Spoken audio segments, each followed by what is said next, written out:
Dragon ফুলের পরাগায়ন এভাবেই করতে হয়। যদি ড্রাগন ফুলের ফল বড় পেতে চান এবং কি সবগুলো ফল টিকবে এরকম নিশ্চয়তা পেতে চান, তাহলে ঠিক এইভাবেই পরাগায়ন করতে হয়। ভিডিওটা ভালো লাগলে অবশ্যই শেয়ার করবেন, পাশে থাকবেন। ধন্যবাদ।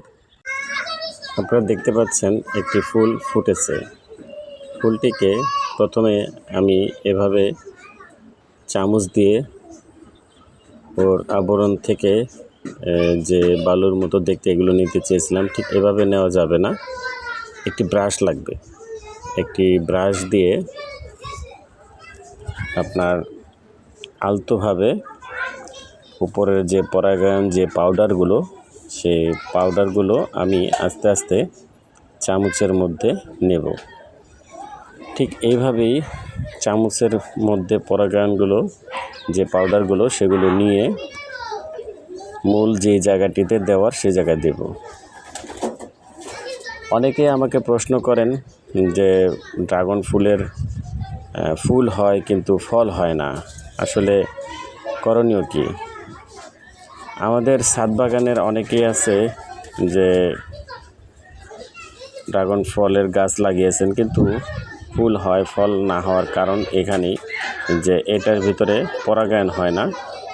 আপনারা দেখতে পাচ্ছেন যে আমি যে পাউডারগুলো নিচ্ছি এগুলো ঠিক এই মাঝখানে, ড্রাগন ফুলের মাঝখান থেকে একটি সুরের মতো বের হয়, এটাই হচ্ছে মূল জায়গা। ঠিক এই জায়গাটির ভিতরে চতুর সাইড থেকে পাউডারগুলো নিয়ে ঠিক এই মাঝখানে দিয়ে দেব।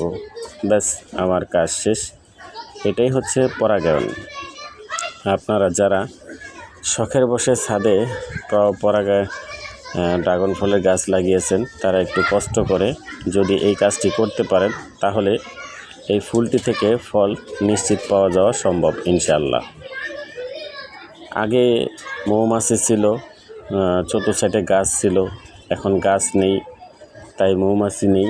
মৌমাছি না থাকার কারণে অ্যাকচুয়ালি এই ধরনের সমস্যা হয়ে থাকে। তো এটা যদি আমরা কৃত্রিম উপায়ে নিজে নিজে করে দিই তাহলে কিন্তু এই জিনিসটা হয়ে যায়। তো যারা ছাদ বাগানি আছেন তারা এই জিনিসটি ফলো করবেন, আর যারা এই ভিডিওটা দেখছেন একটু শেয়ার করবেন, যেন যারা শখের বসে ছাদে গাছ লাগায় তাদের যেন শখের একটি ফল খেতে পারে বা পায়। অ্যাকচুয়ালি এটাতে পেট না ভরলেও মন আর চোখের ক্ষুধা মিটবে। আমি সবসময় বলে থাকি, যার যেখানে যতটুকু জায়গা আছে সেখানে একটি গাছ লাগান, পেটের